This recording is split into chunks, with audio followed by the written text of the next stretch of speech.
आइए यहाँ पर आपका रियल पेपर आ गया है। आपको विश्वास नहीं तो मेरे जो भी मैंने पहले वीडियो अपलोड की थी वहाँ पर उसको देख लीजिए, फिर इसको देखिए जहाँ पर मैंने रियल पेपर पूरे ही बताए हैं।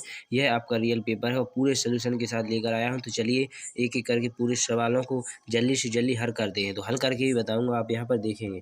ठीक है, तो हल करने के लिए आपको क्या रहेगा, सही विकल्प चुनकर अपनी पुस्तक, ठीक है, उत्तर पुस्तिका में लिखिए। तो यहाँ पर लिखा है किसी आपको व्यंजन क्या बताना है यहाँ पर, विषम पूर्णांक यानी विषम क्या होगा, तो यहाँ पर 2 का गुणा किसी भी संख्या में करिए और 1 जोड़ेंगे जब ही आपका व्यंजन होगा। तो इसका राइट आंसर क्या हो जाएगा, आपका डी द राइट आंसर हो जाएगा। ठीक है, जैसे हम आपको बता सकते हैं कि कैसे, तो वो भी आप यहाँ पर देख सकते हैं। जैसे हमने लिख दिया 2, आपका लिखा हो पी का मान मान लीजिए कितना ही, मान लीजिए 3 माना। अगर ऐसा ही जी इसे मानेंगे तो यहाँ पर क्या आएगा, सम संख्या आएगी, 3 दूनी 6 ही आएगी। ठीक है, विषम मानी पर भी 6, तो इसका राइट आंसर क्या हो जाएगा आपका, ठीक है, तो 2p + 1 यही इसका राइट आंसर हो जाएगा। तो चलिए अगले क्वेश्चन पर चलते हैं। बहुपद एक्स स्क्वायर माइनस 3 के शून्य क्या होंगे, तो इसके शून्य का आप ज्ञात कर सकते हैं। तो आपके कौन से शून्य होंगे, आपके यही आपके शून्य होंगे, क्योंकि आप जानते हैं एक्स स्क्वायर माइनस 3, 3 इसका तो वर्ग है, इसका ही वर्ग करेंगे जब ही तो होंगे। तो इसका वर्ग करने के लिए आपको अंडर रूट में 3 चाहिए होंगे। तो अंडर रूट में 3 यहाँ पर है, माइनस प्लस के दोनों आंसर आएंगे, तो यही आपका राइट आंसर हो जाएगा। ठीक है, देखो 3 तो हो नहीं सकता, ऐसे 3 हो नहीं सकता, 3 9 हो नहीं सकता, तो इसका right answer A the right answer हो जाएगा। आप चलेंगे अगले क्वेश्चन पर। तो अगला क्वेश्चन में क्या हो गया है, जब पूरे आप समीकरण पूछा गया है तो इसके समीकरण को अच्छी तरह से याद कर लीजिए। एक अद्वितीय हल, क्या समीकरण को एक अद्वितीय हल, देखो यहाँ पर है का एक अद्वितीय हल, दूसरा है का को दो हल नहीं है, यहाँ पर है के 2 हल होते हैं। तो इसका एक देखो तीनों बराबर होते, एक अनंता अनंता अनेक हल रहता है। कौन सा रहता है, अनंता अनेक हल। इसका राइट आंसर क्या हो जाएगा आपका, अनंता अनेक हल। इसका राइट आंसर अनंता अनेक हल। चलिए अगले क्वेश्चन पर चलते हैं। अगला क्वेश्चन आपको स्क्रीन पर आपको दिख रहा होगा। इसमें कुछ भी नहीं करना है ज़्यादा, इसमें सिर्फ क्या करना है, 1/2 को एक्स की जगह रखना है। तो एक्स की जगह पर धरेंगे और के का मान अपने आप निकल आएगा, 1/2 स्क्वायर प्लस 1/2, अब के पीछे कर लीजिए, आगे कर लीजिए, उससे कोई मतलब नहीं, -5/4 बराबर 0 यही होगा आपका। तो इन सभी का अपन क्या ले लेंगे, लासा लासा लेंगे। तो इसके 1/4 का 1/4 हो सकता है कि उसके बाद खोलेंगे तो 1/4 हो गया, कितना हो गया 1/4। तो 1/4 हमने कॉमन ले लिया, ऊपर कितना बचा, 1 बचा रह जाएगा। यहाँ पर कितने बचे रह जाएगा, मात्र के बचेगा। तो के में 2 का गुणा हो, क्योंकि 2 लिए हैं अपने, तो यहाँ पर 2 के आ जाएगा, कितने आ जाएगा 2 के, माइनस में 4 ले लिया तो कितना बच जाएगा 5, बराबर में कितना है 0। 4 का गुणा 0 में करेंगे, भाग वाली संख्या उस तरफ 0 में जाएगी, तो कितना आ जाएगा 0 उस तरफ आ गया। तो इसमें से और इसमें से आप घटाएंगे तो कितने बच जाएगा आपका 2 के -4। इसमें से अब अभी यहाँ पर देखो ए वाली संख्या इससे काटेंगे, उस तरफ जाएगी तो किसकी हो जाएगी, यहाँ पर प्लस की हो जाएंगे 4, उस तरफ जाए बराबर में, प्लस वाली संख्या माइनस वाली संख्या उस तरफ गई तो किसकी हो गई, प्लस की। तो नहीं आया समझ में, तो यहाँ पर देखेंगे प्लस वाली संख्या है जो, यानी यहाँ पर कितने के, प्लस वाली संख्या उस तरफ गए कितने हो गए माइनस के। यहाँ पर 2 थे आपके, 2 नीचे गुणा में ही किस में जाएंगे, बटे में जाएंगे, 2 से काटेंगे तो के बराबर कितना आ जाएगा 2 इज द राइट आंसर आ जाएगा। तो यही आपका इसका राइट आंसर है 2। ठीक है, बिना टाइम खराब किए चलते हैं अगले क्वेश्चन पर। तो अगला क्वेश्चन नीचे दिया गया है, इसमें तो आपको मान रखना पड़ता है, क्या करना पड़ता है, सूत्र में मान रखना पड़ता है। सूत्र आपका होता है, जैसे आप सूत्र ज्ञात कर सकते हैं। आपको सूत्र ज्ञात करने के लिए आपको कौन सी ट्रिक लगाना पड़ेगा, तो वो देख लीजिए आप।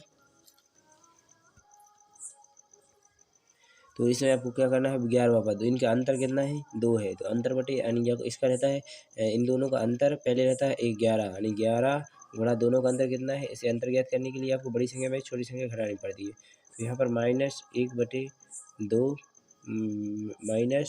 -3 इसी को घटाएंगे ना, तो यहाँ पर घटाना का चिन्ह एक और रहेगा, तो क्या हो जाएगा, यहाँ पर प्लस हो जाएगा। प्लस हो जाएगा तो इन दोनों को क्या करेंगे अपन, घटाएंगे तो माइनस के कितने आ जाएगी, 3 का पड़ेगा, 3 दूनी 6 और 1 7, यानी कितना आ जाएगा 7/2 इसका राइट आंसर आएगा। 7/2 के बाद आगे आपके 11 थे, तो 11 का पहाड़ पड़ेंगे, 11 100, इसमें से 7 में से घटा देंगे तो कितने बच जाएंगे 22 में से 7 गए आपके। तो यही इसका राइट आंसर हो जाएगा, कितना हो जाएगा 22 इज द राइट आंसर इसका। ठीक है, 22 हो जाएगा। ठीक है, 2 अंतर है, 2 का गुणा करेंगे तो आपका आंसर आ जाएगा। ठीक है, 2 का अंतर हो जाएगा, आप देख लीजिए। ठीक है, तो 22 इज द राइट आंसर हो जाएगा। अगले क्वेश्चन पर चलते हैं।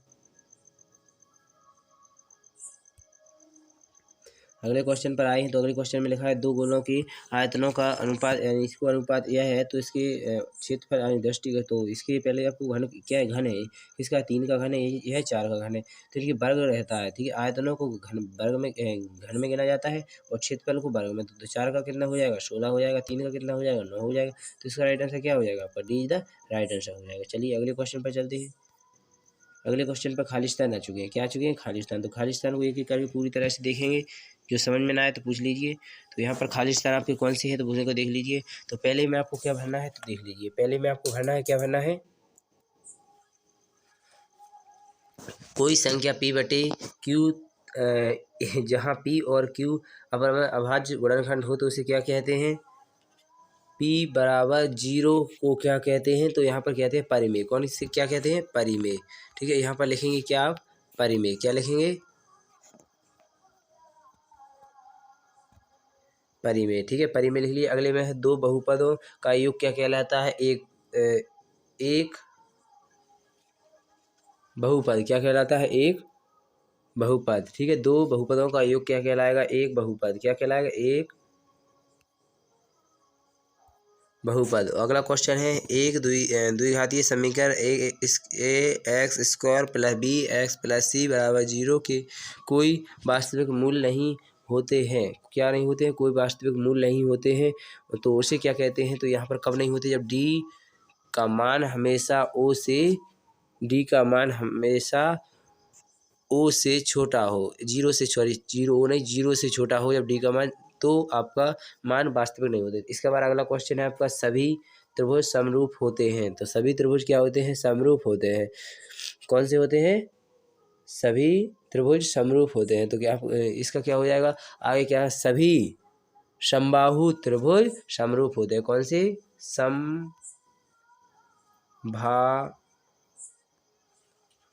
समबाहु, ठीक है समबाहु लिख लीजिए।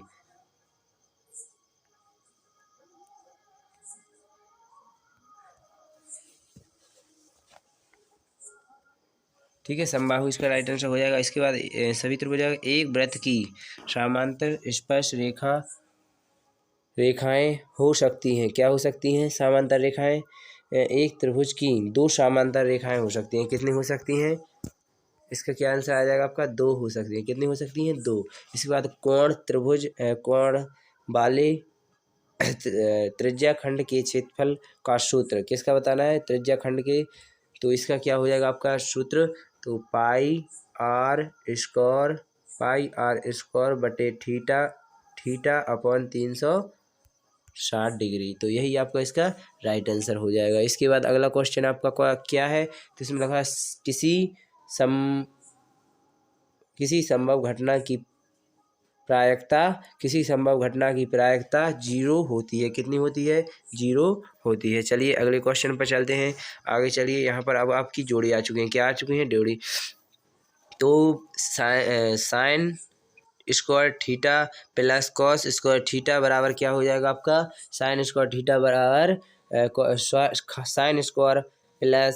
Sine square theta plus cos square theta बराबर होता है आपका एक। कितना होता है, एक। तो इसका राइट आंसर क्या हो जाएगा, एक हो जाएगा। इसके बाद साइन थीटा डिग्री बराबर क्या होता है, साइन थीटा डिग्री बराबर होता है आपका, साइन थीटा डिग्री बराबर होता है 0। कितना होता है, साइन थीटा 0 डिग्री बराबर 0। इसके बाद आता है टेन 60 डिग्री बराबर कितना होता है, टेन 60 का मान कितना होता है, टेन 60 का होता है √3। कितना होता है, √3। इसके बाद अगला क्वेश्चन है आपका साइन थीटा बराबर कितना होता है, तो साइन थीटा बराबर होता है आपका, साइन थीटा को तो 1/cos थीटा। इसके बाद है cos 45 का मान क्या होता है, तो cos 45 का मान आपका क्या होने वाला है, cos 45 का मान आपका होने वाला है 1/√2। इसके बाद है 1 + tan स्क्वायर थीटा का मान क्या होता है, तो 1 + tan स्क्वायर थीटा का मान क्या होगा आपका, sec स्क्वायर थीटा। तो आशा करूँगा पूरे समझ में आ चुके होंगे, जो भी रह जाए तो बता देना। ठीक है, धन्यवाद। अगली वीडियो में मिलेंगे और भी है अभी तो आगे। चलिए एक बार और भी है अभी तो। और शत भी है, पूरा पेपर ही है आपका, तो इससे भी देख लीजिए। तो यहाँ पर अगला टॉपिक आपका क्या है, एक वाक्य महत्व। तो 4 और 5 का महत्तम समावर्तक HCF क्या होगा। तो 4 और 5 का महत्तम समावर्तक क्या हो जाएगा आपका, एक। क्या कितना होगा, एक इज द राइट आंसर हो जाएगा। अगला है त्रिघात बहुपद के अधिकतम कितने शून्यक हो सकते हैं। त्रिघातीय बहुपद के अधिकतम कितने शून्यक हो सकते हैं। त्रिघातीय तो कितने हो गए, 3 हो जाएंगे। इसके बाद वह समीकरण निकाय क्या कहलाता है जिसका कोई हल होता है। क्या होता है, असंगत। क्या होता है, असंगत।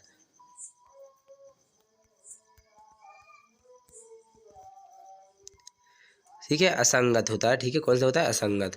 तो चलिए, असंगत आपने सुन लिया होगा, दिख नहीं पाया तो अगला क्वेश्चन है आपका x1 इंटू बाय 1 बराबर x2 इंटू बाय 2 के माध्य की दूरी क्या है। तो इसका सूत्र आपका क्या होने वाला है, तो इसका आपका लेने वाला है,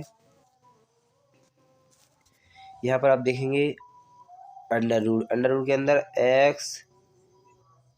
x2 प्लस x1 इस पोस्टर बंद स्क्वायर।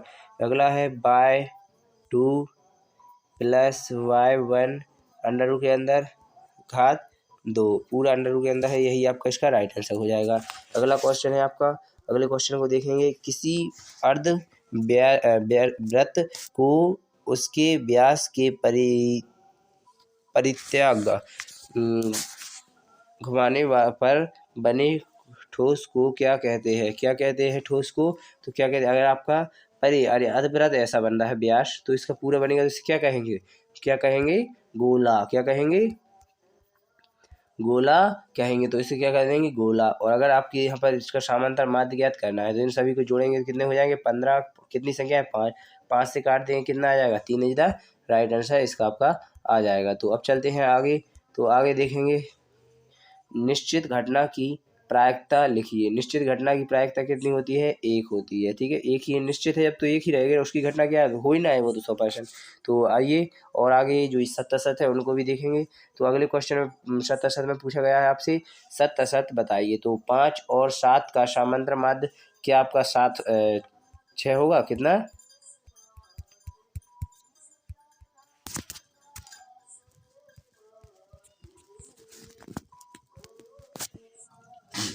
तो यहाँ पर देख लीजिए, इसका आपका सत आ चुके हैं। सत में आपका 5 और 7 का समांतर माध्य कितना होगा, इसका 6 हो सकता है। 6 है, हाँ देखो जोड़िए आप, 5 और 7 को जोड़ेंगे कितना हो जाएगा आपका 12। कितनी संख्या है, 2। 2 से भाग देंगे कितना आ गया, 6 आ गया। तो 6 इसका राइट आंसर होगा। तो इसका आपको देखिए कितना, 6 बिल्कुल सही है। क्या है, 6 बिल्कुल सही है। तो इसका पहले का राइट है। इसका लगा है समकोण त्रिभुज की कर्ण सबसे बड़ी भुजा है। तो आप खुद जानते हैं कि कर्ण सबसे बड़ी भुजा होती है, तो इसका राइट आंसर है। किसी बिंदु की एक्स स्क्वायर की दूरी क्या निर्देशांक कहलाती है, तो क्या कहलाती है, नहीं कहलाती है। तो यहाँ अगला क्वेश्चन है आपका, वृत्त के केंद्र में जीवा पर डाला गया लंब जीवा को समद्विभाजित करता है, वो राइट यानी हाँ करता है, 100% करता है। और समरूप वृत्तों की परिमाप सदैव बराबर होती है, बिल्कुल सही ये भी है आपका। सूत्रों द्वारा केंद्रक मापों के परिकल्पन में वर्ग अंतरालों का संतत होना आवश्यक है, तो यह भी बिल्कुल सही है। आशा करूंगा पूरे क्वेश्चन मैंने बता चुके होंगे। अगर आप क्वेश्चन भी पाना चाहते हैं, जल्दी से मेरे चैनल को सब्सक्राइब कर ले और बेल आइकन को ऑन कर ले, जिससे कि जो भी मैं वीडियो अपलोड करूं, आप जल्दी से मेरे चैनल को हमेशा देखते रहें। यहाँ पर आपको वीडियो अपलोड कर दी जाती है, तो अगर नोटिफिकेशन भी नहीं आता आपके लिए, तो जल्दी से जाकर आप इनका हल कर सकते हैं। और अगर आपको कोई भी ऐसा डाउट लगता है कि यह सर आपने गलत बताया है, तो हमें कमेंट में बताएं कि इसमें से कौन सा यही पेपर ना आया, तो आप मुझे कमेंट बॉक्स में बता दें कि सर आप गलत बनाते हैं। ठीक है, इंग्लिश को छोड़कर मेरे पूरे पेपर जो मैंने डाले हैं, पहली बार लेकर नहीं आ पाया था, पर मैंने किसी ने और गलत दे दिया था कि यही है। पर जब से मैंने वो मेरा पेपर ख़राब हो चुका है, इसी मैंने अच्छे पेपर बनाना शुरू कर दिया है। यही आपके रियल पेपर आते हैं। अगर आपको विश्वास नहीं तो मेरे पहले जो मैंने पेपर डाले हैं उनको जाकर देख लीजिए, इसके बाद देख लें, विश्वास करें। धन्यवाद, अगली वीडियो में मिलेंगे। सभी भाई बहनों के लिए नमस्कार, गुड बाय।